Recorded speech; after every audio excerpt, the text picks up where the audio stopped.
Before we talk about healing, I want to begin somewhere simpler. When people hear the word grief, most of us think about death. But loss can take so many forms. What are the things you have had to grieve that did not come back? And when did you begin to realize that healing and restoration might not be the same thing? There are some things in life we lose and eventually get back. Money, a job, a house, maybe even our health, depending on what happened. But there are other losses that don't work that way. A person dies, a marriage ends, a relationship changes. Someone you love is still alive, but no longer part of your life. Your body stops doing something you assumed it would always do. A career disappears. A future you had already pictured never happens. And suddenly you're left with a question nobody really prepared you for. What do you do with something you cannot get back? I have spent a lot of time thinking about that question, partly because I have lost a lot. Some of those losses came through death, some through choices I made, some through circumstances I couldn't control, some through circumstances I absolutely helped create. And I want to say that early because I don't think grief should become another way of avoiding accountability. Sometimes we grieve things that happened to us, and sometimes we grieve things we participated in losing. Both can hurt. Both can be true. I've lost people I loved. I've lost relationships with people who are still alive. I've lost a marriage. I've lost a career that once formed a tremendous part of my identity. I've lost homes.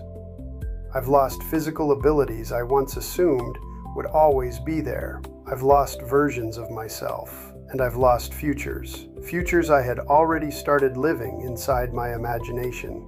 I think most of us have. Maybe your losses look nothing like mine, but you've probably had something disappear that you assumed would still be there. A person, a relationship, a dream, a version of life. And if that's true, then maybe this conversation isn't really about my grief. Maybe it's about ours. So I want to explore something with you, not how to get over grief. I'm not convinced that's even the right goal. I want to ask a different question. If healing doesn't mean getting back what we lost, what does healing actually mean? Because I spent a long time believing restoration and healing were basically the same thing. If the relationship came back, I was healing. If my circumstances improved, I was healing. If housing returned, I was healing. If I became productive again, I was healing. If people understood me, forgave me, or came back into my life, then I would know the story had turned around. But life doesn't always cooperate with that equation. Some things don't come back, and eventually I had to figure out whether I was willing to live anyway. Not merely survive, live. When you say some things do not come back, what was the first loss that taught you that? Take me to your mother, Thanksgiving, and the moment your mind understood what had happened before the rest of you could catch up. When I think about grief, I still think about my mother. And strangely, I think about Thanksgiving. Thanksgiving belonged to Mom. It wasn't officially assigned to her. Nobody took a family vote. There was no rotating host spreadsheet. Thanksgiving happened at Mom's, period.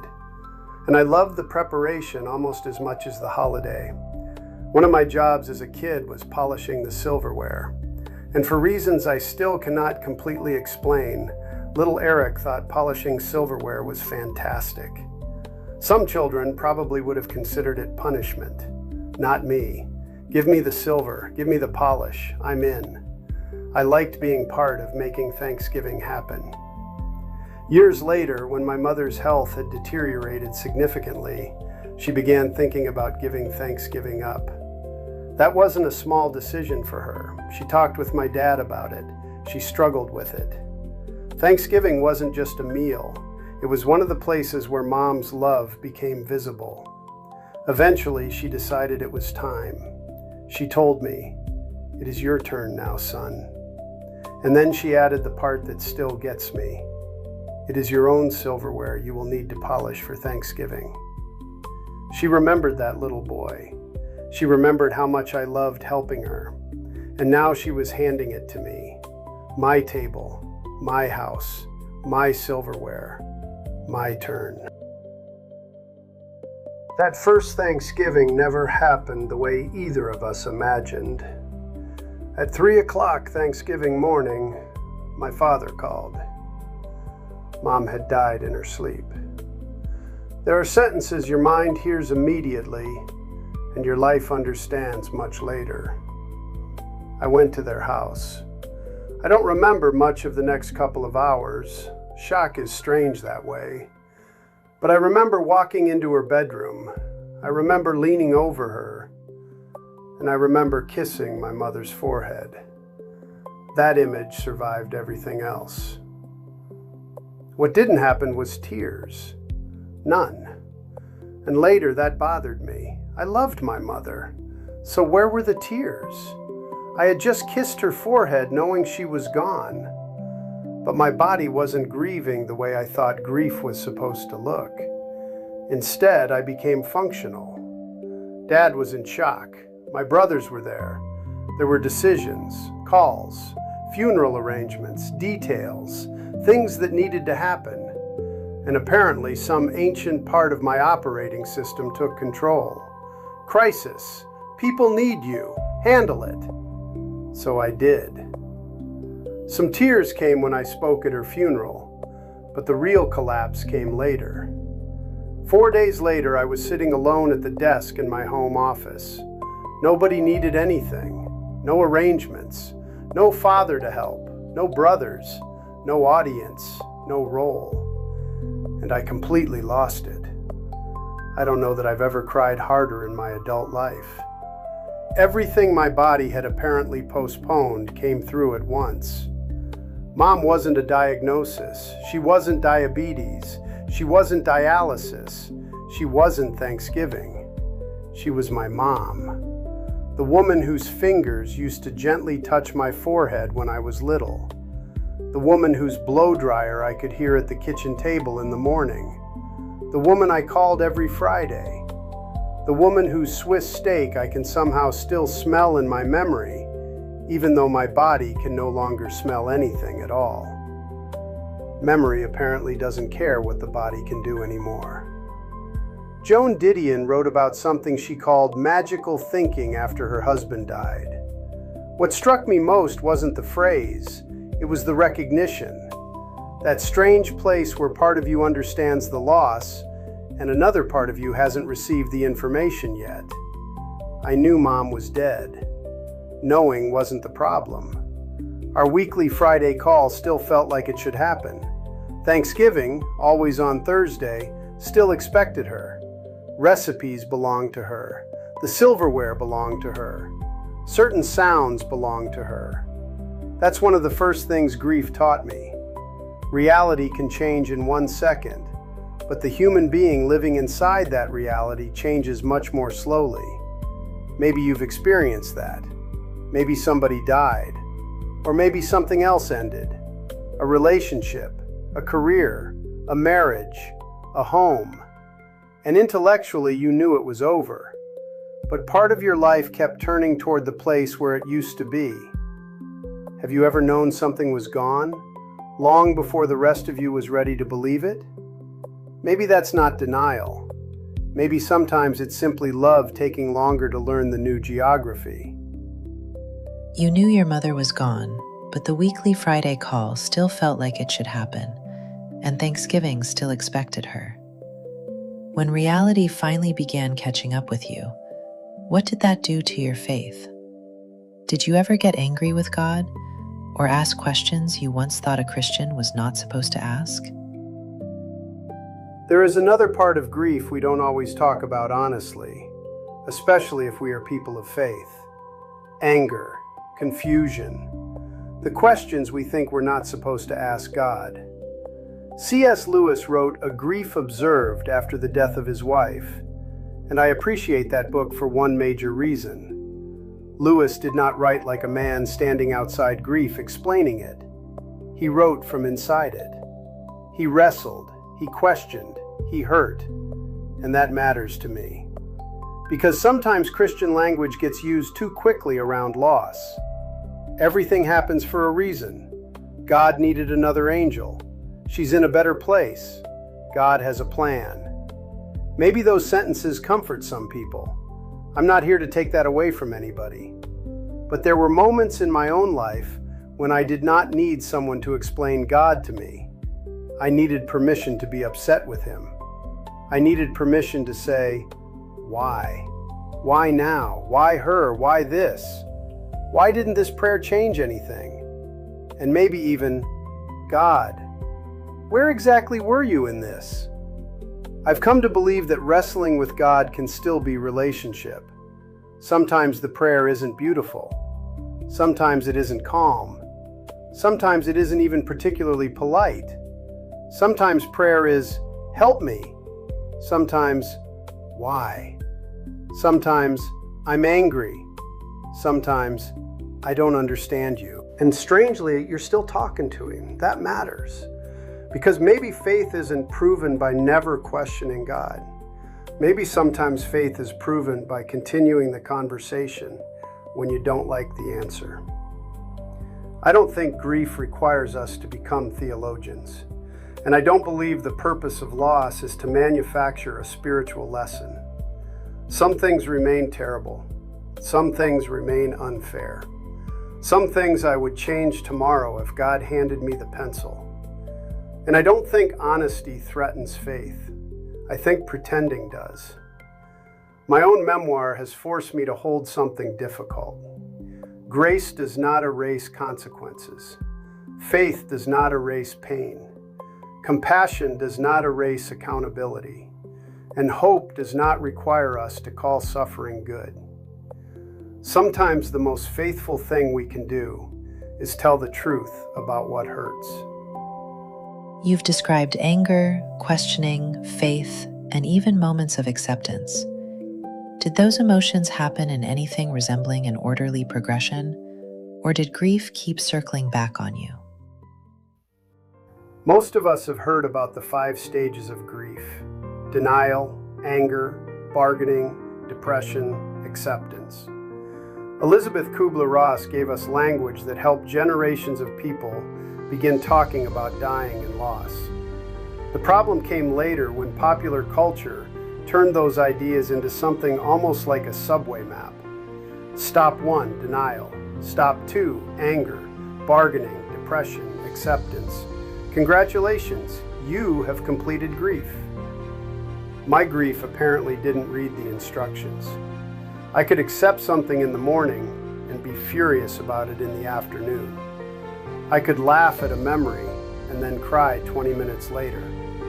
I could function brilliantly for everyone around me and collapse when I was alone. If grief had stages, mine kept finding the staircase back down.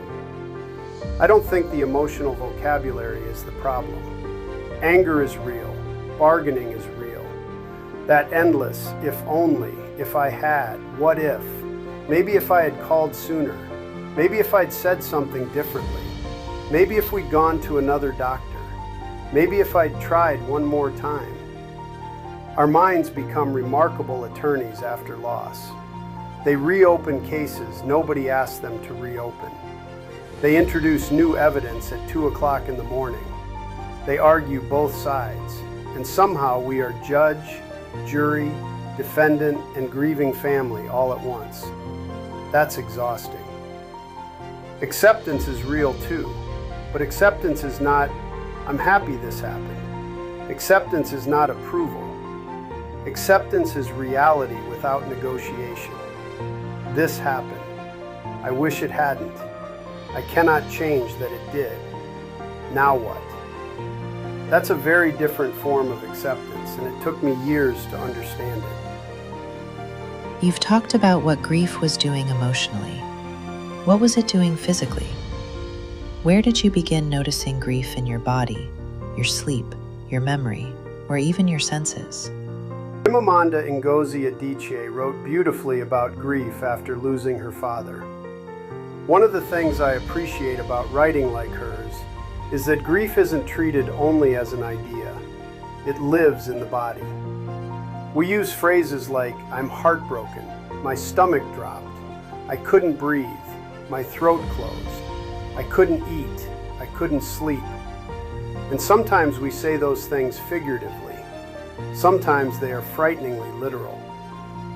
Grief changes concentration, sleep, memory, energy, routine, attention, our relationship with time. And sometimes the body remembers something the mind isn't actively thinking about. A smell, a date, a song, a room, a holiday. The body recognizes the anniversary before the calendar does.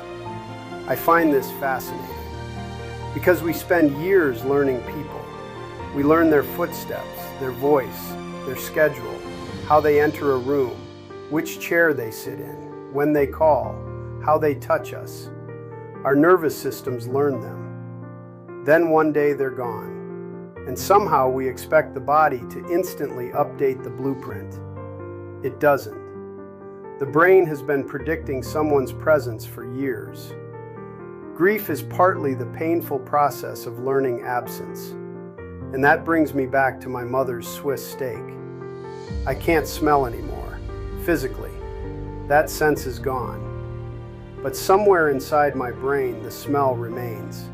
Sunday, home, mom, dinner. There are memories the body apparently stores in places we don't fully understand. So here's a different grief question. Not, how sad are you? Where does your grief live? Your chest, your jaw, your stomach, your shoulders, your sleep, your appetite, your temper, your silence? Maybe your body has been telling part of the story before you've had words for it. Everything we've talked about so far has centered on death. But some of the deepest losses in your story involve people who are still alive. Is that grief different? How do you grieve an absence that does not come with a funeral? Some people I've grieved are dead. Others are still alive. And I have learned that the second kind can be incredibly hard to explain. There is no funeral for estrangement. Nobody sends flowers because a relationship stopped. Nobody brings a casserole because your adult child no longer speaks to you. There is no obituary for a marriage. No memorial service when the person you imagined growing old with begins building a life somewhere else. No official ceremony when a friendship ends. No public mourning period for the career you spent decades building. No sympathy cards when your body stops doing something it used to do. These are losses too. Psychologist Pauline Boss gave language to some of this through the concept of ambiguous loss. Loss without the kind of clear ending our minds crave. And I think that matters enormously, because absence doesn't need a death certificate to hurt. My family relationships are an example. There are people I love who are alive, and I am not part of their lives in the way I once was. Some of that is connected to harm I caused: alcohol, hiding, choices, fear. The consequences belong in the story. And this is important. Taking responsibility for contributing to a loss does not mean you stop grieving it. Accountability and grief can occupy the same room. I can say, I hurt people, and I miss them. I can say, they have reasons for their boundaries, and their absence hurts. One truth does not erase the other. That distinction changed something in me, because shame wants everything simplified. Good person, bad person, victim, villain, deserved, undeserved.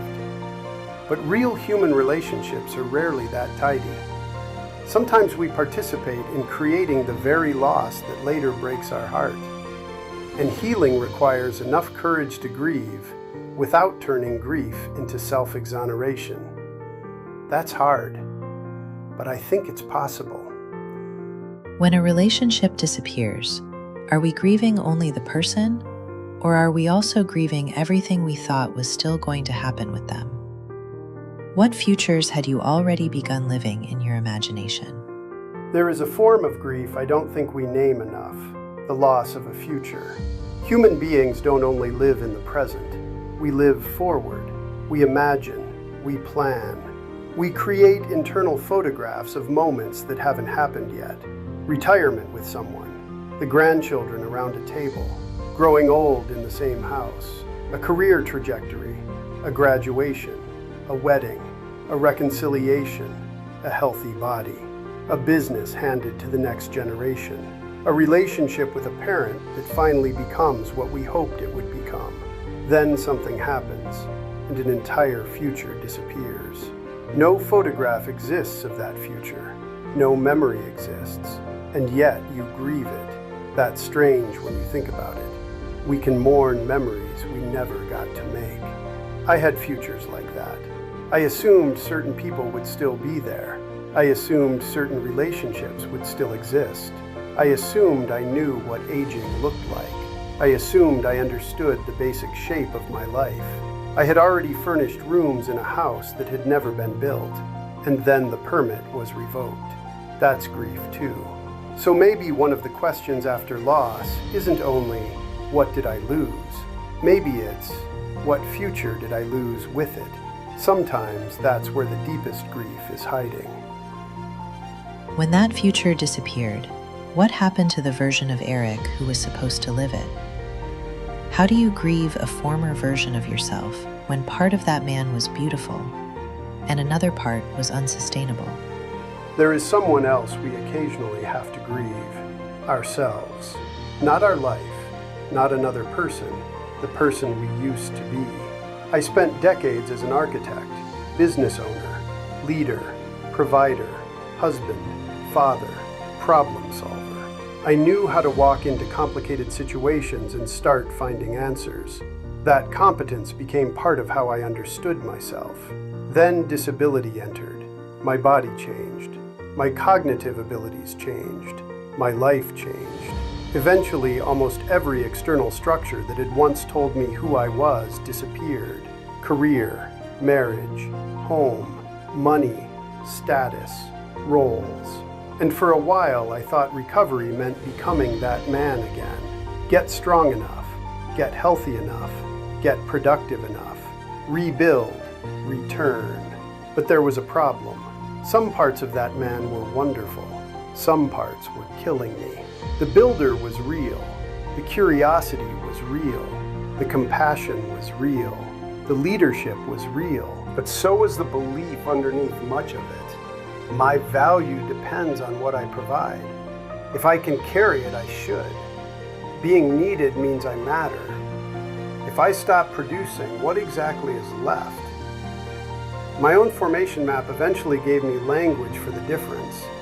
Recovery can restore sobriety, but integration restores identity. And integration meant something I hadn't expected. I had to grieve a man I didn't entirely want back. That might sound strange, but maybe you've experienced it too. You can miss a former version of yourself without wanting to become them again. You can miss your old energy, your old body, your old innocence, your old career, your old family structure, your old certainty. You can know something was unsustainable and still mourn it. Healing doesn't require us to insult our former selves. Maybe we thank them for getting us here. We keep what was true, and we stop carrying what isn't. So how did you actually begin living again while still carrying all of that? What did ordinary responsibility do for you while grief was still moving in and out of the room? Researchers Margaret Strobe and Hank Shute developed something called the dual process model of grief. And I love the basic humanity of it, because it doesn't imagine grieving as sitting permanently inside sorrow. Instead, we move toward the loss, away from it, toward the loss, toward rebuilding, back again. Think about the days after my mother died. Mom is gone. Grief. Dad needs help learning to pay bills online. Life. Mom is gone. Grief. Groceries need to be bought. Life. Thanksgiving hurts. Grief. Someone tells a ridiculous story about mom and everybody laughs. Life. Then somebody sees the empty chair. Grief. That's not inconsistency. That's human adaptation. Sometimes grief is crying.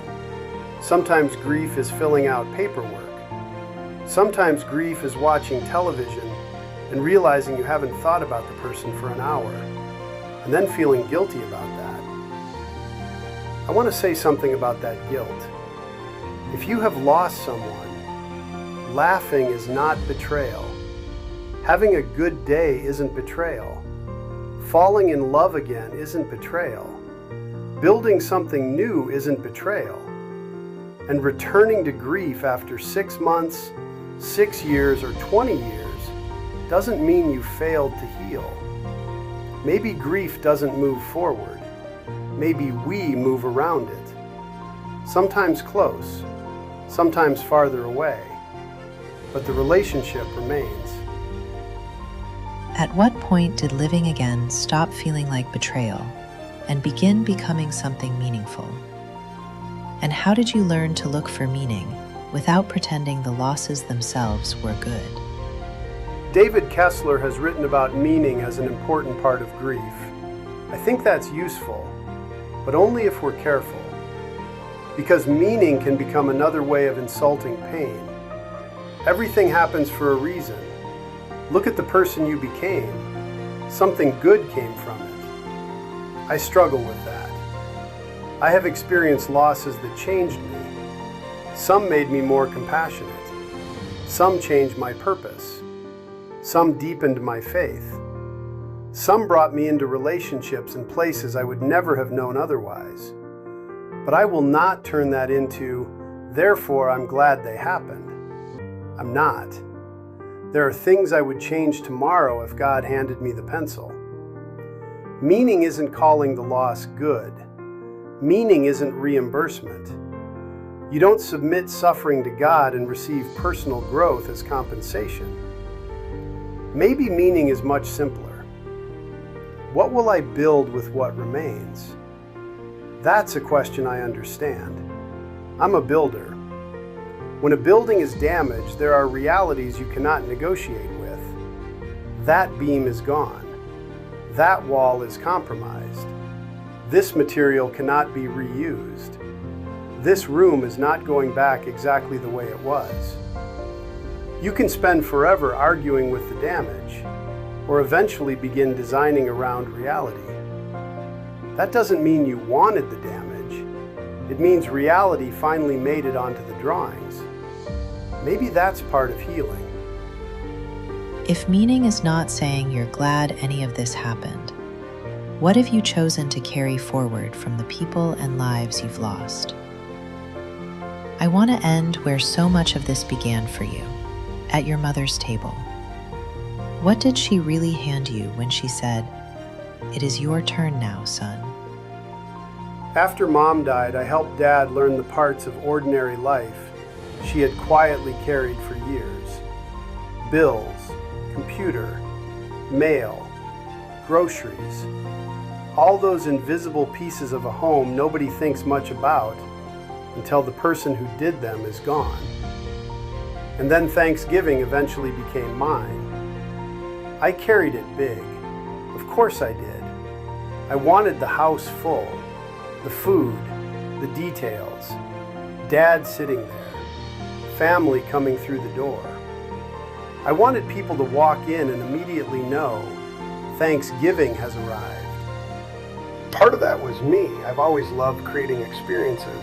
But part of it was Mom. I wanted to honor what she'd handed me. Maybe somewhere inside me I wanted to tell her, "Look, Mom, I got it. Look what I did with the table." And one of the hardest things is that she never got to see it, at least not in the way I wanted. I've wished many times that she could walk through my door just once, see the food, see Dad, see the family, see the table, and of course, inspect the silverware. She probably would have found a spot I missed. I'd take that. God, I'd take that. But writing about her taught me something. The thing Mom gave me wasn't actually Thanksgiving. It wasn't recipes, it wasn't turkey, it wasn't even silverware. The baton was making room, bringing people together, creating somewhere people could belong, noticing what needed doing, feeding people, showing up, making home. My father taught me how to build things. My mother taught me what the building was for. And eventually life taught me one more thing Mom probably never meant for me to miss. I belonged at the table too. For years, I inherited her instinct to serve. People need me. Keep going. Handle it. Don't make your problem somebody else's problem. Beautiful devotion can quietly become disappearance if we aren't careful. So I want her generosity. I want her kitchen. I want her table. I want the belief that there is always room for one more. But I don't want the people I love to believe love requires them to walk on a broken ankle and tell nobody. And I don't want to believe that anymore either. Maybe that's what integration looks like. We don't discard the inheritance. We learn how to carry it differently. And maybe grief works that way too. For years, I thought healing meant filling the empty chair, replacing what had disappeared, restoring the old structure, getting back enough pieces of the previous life that I could finally declare myself whole again. I don't believe that anymore. Some chairs stay empty because somebody mattered. Some rooms remain different because something happened there. Some relationships do not return. Some bodies do not become what they were. Some futures remain unwritten. Some versions of ourselves are not coming back. That does not mean the house is finished. It means the new blueprint has to tell the truth. Maybe healing isn't learning how to stop missing what we've lost. Maybe healing isn't replacing people or pretending they mattered less. Maybe healing is learning how to build a life large enough to hold two things at the same time, what remains and what is missing. So I want to leave you with one question, not an answer, a question. What have you been trying to get back that healing may actually be asking you to carry forward? Maybe it's love, maybe it's a lesson, maybe it's forgiveness, maybe it's courage, maybe it's a recipe, maybe it's a piece of silverware. Maybe it's simply the knowledge that someone once sat in that chair, and because they did, your life is different. The chair can remain empty. The table can still hold people. Both can be true. And maybe that is not moving on. Maybe that's carrying love forward. I'm Eric Harmon, and this is Builder's Workshop. Thanks for sitting at the table with me.